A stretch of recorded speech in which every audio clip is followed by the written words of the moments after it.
What is going on, everybody? Welcome back to Hot Take. Today, we're in a 2015 435i with a BMW Stage 1 tune on it. Is that right? Yes, and also transmission too. Oh, that's a transmission tune as well. Yes. We have the owner with us today. Would you like to tell us a little bit about this fine 4 Series?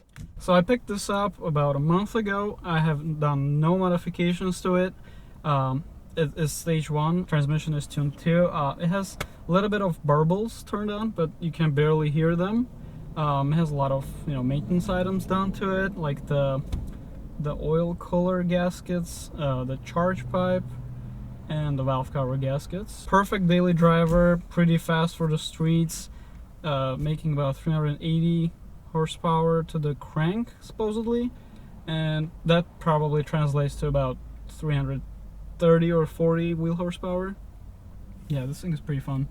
Pretty solid number. How many miles we got on here? 110,000. We'll kind of see when we hop on the road how this is kind of held up, because these are now starting to become used cars, funny enough. But let's go ahead and get on the road and see how she drives.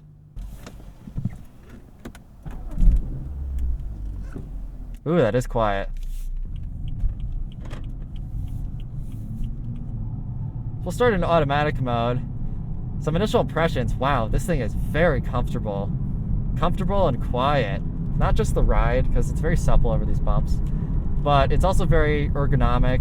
Everything is where you want it to be, like with your hands on the steering wheel. You get call controls here. I'm guessing this is cruise control right here. Yeah, very nice, very easy, fantastic. Also very tall person friendly. I love this thing. This is probably the best daily I've ever had. This has the comfort that I want. It has the luxury. It has all the premium materials that I appreciate in a car, and you can really tell that this thing was built for car enthusiasts, for people that like to drive a lot. Yeah, no, and I'm loving this car. And the couple minutes I've been in it so far, it handles beautifully, and this transmission. Every time I drive one of these, it always blows me away. Just how smooth it is. For how smooth and quick, because it's not a DCT, so you get the smoothness, but how quick it is. You could trick somebody into thinking this was a DCT. Yeah, if nobody told me this was a regular ZF, I would think this was a DCT. Yeah, exactly.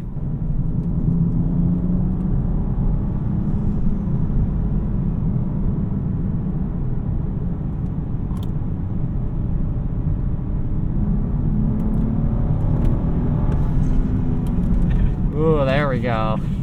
Load up the suspension load. This thing's fast. Yep, told you.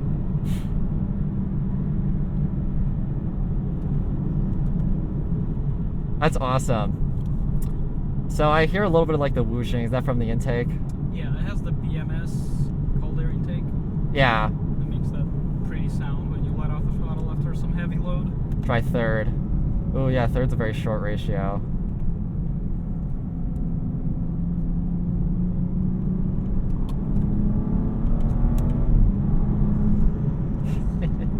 It's funny when you shift, you get just the tiniest little bit of boost lag, just for a second, and then you're immediately back into the power.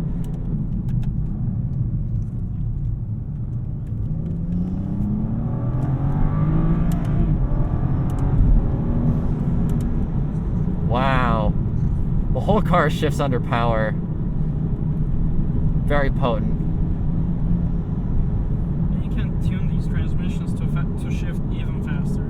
Yeah, so this has a transmission tune. I thought they were pretty good out of the factory, but I think I do notice this one shifts a little bit harder.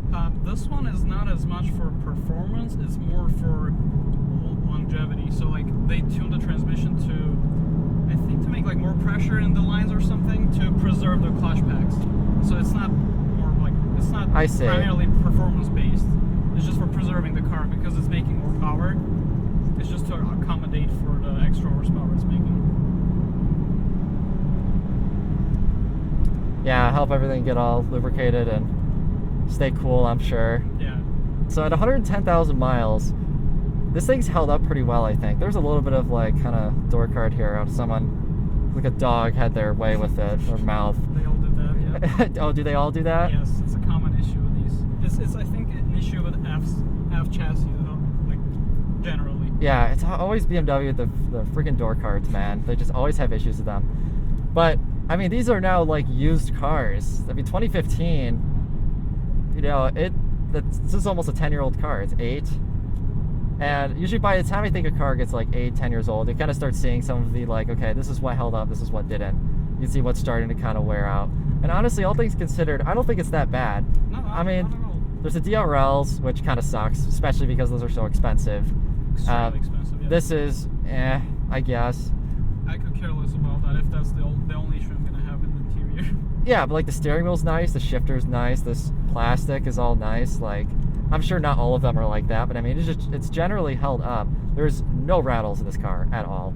Yeah, which all the... I'm pretty sure the old ones, especially E36s, were rattling after they were like 5 years old, which kind of sucks.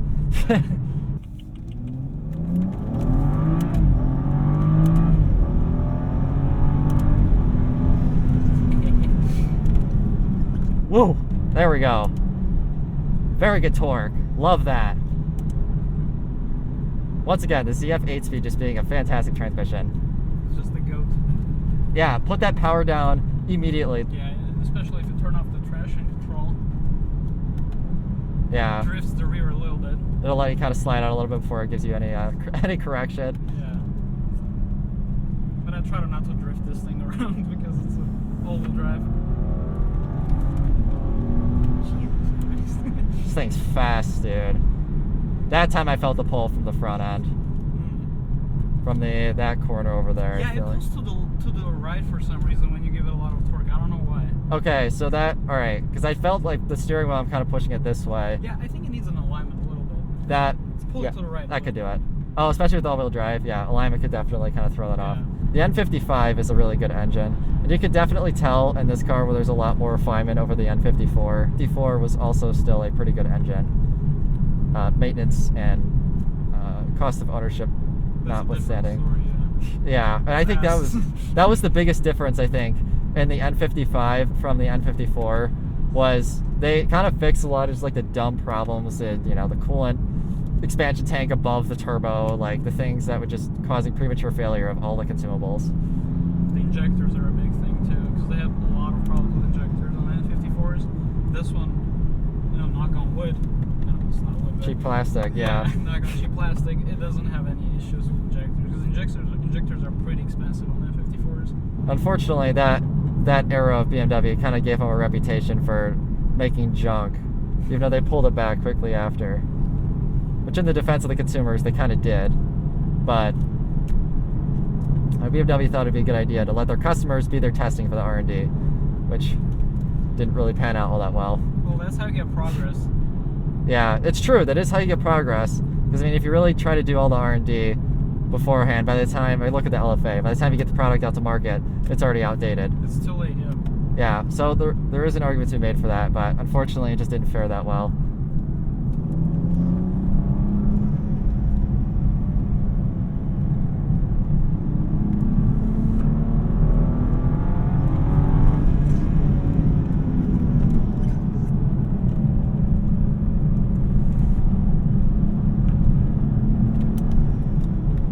So the throttle pedal tuning is weird. It is weird. I feel like I said this on another BMW. It might have been the 528 as well. The throttle is not linear. It's definitely not. It's not linear. There's a point in the throttle when I feel like the first half of the pedal, I'm like within 1/3 of the power, and then in the next 20%, I get a lot more than that. Like I get more than half. It's weird.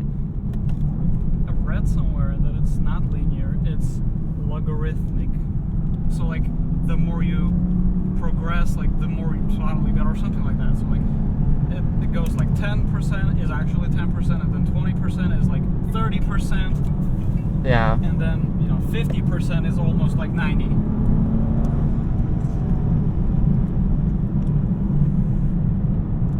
Wow, you could take this so much faster. There's not enough roads for that. The suspension is very composed, and the driver's feel is all there.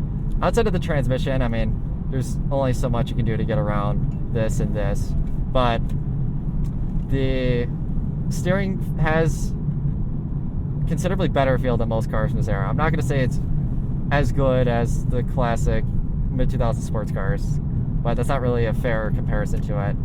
It has enough there to entertain the driver.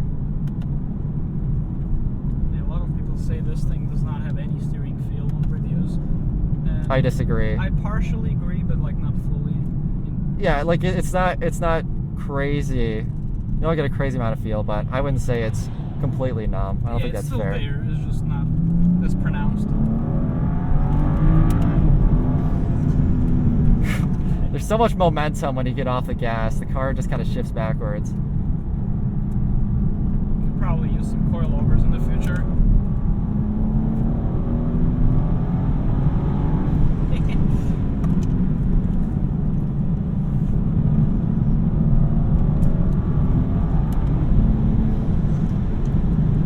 Oh man. I don't even think you need coilovers. It's like it's so good as it is. It's just great. I love it. That's the problem I think people are starting to find with new cars, is they're just too good out of the box. You already get like an amazing suspension. Oh, here we go.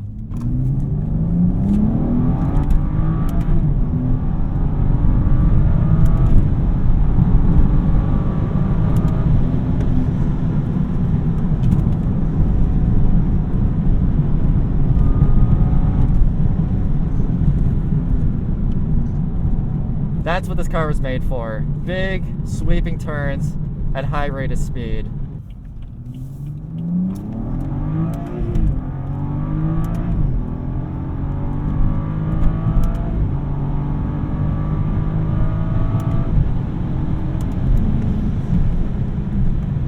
I would suggest you try the same thing with just sport mode. Just trust it to With the automatic? Yes.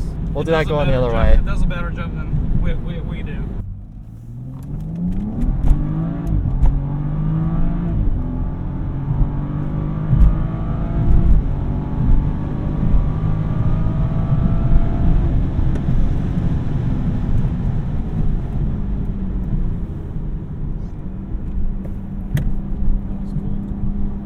Into the brake. The transmission's very intelligent. It knows what to do. Yeah, no, when I got on the brake, it kind of held it higher than it was before. Almost in prepping me for like a turn. Yeah, like if I were at the track. That's really good, actually. I'm very impressed with this car. I'm glad to hear that. The transmission is amazing. Not just like the shift quality, but like the actual smoothness of it, the computer around it. There's enough driver's feel there for the driver to kind of keep you entertained while still maintaining kind of that plush feeling you want in your new luxury car. It just checks all the boxes. Yeah, it checks all the boxes. So we've now finished driving the 2015 435i xDrive. It was great. I'm pretty blown away by this car, honestly. It exceeded my expectations. I knew it was going to be good, but the level of communication you get with the driver is really good for a car like this, especially from cars from its era when a lot of cars were getting more numb. The BMW is still able to retain some of that steering feel. I think the tune on here is perfect. Like, it's fast, but it's not too fast. It's a modern equivalent of backroad fun, I would say. But yeah, overall, very happy with it. Thanks for coming on to the channel, Taryn. Thanks for having me. Yeah, great car. Let's go ahead and give it a score. Here is the score as shown. It scores pretty high up on the list. A comparable might be the 2016 528i. That car offers more features and comfort but loses out in the weekend areas and is much more maintenance heavy. Should you buy it? The F32 435i is a great weekend daily combo. Value is good too. Nice ones are selling in the low 20 grand range, which is a bargain for the amount of car you're getting. The only flaw would be the higher running costs associated with a BMW or any European sports car. As the owner mentioned, the daytime running lights are already broken on one side and cost a small fortune to replace. We will see how these things continue to age as they get more miles and owners, but in 2023, I would highly recommend someone tries one of these out as an enthusiast daily driver.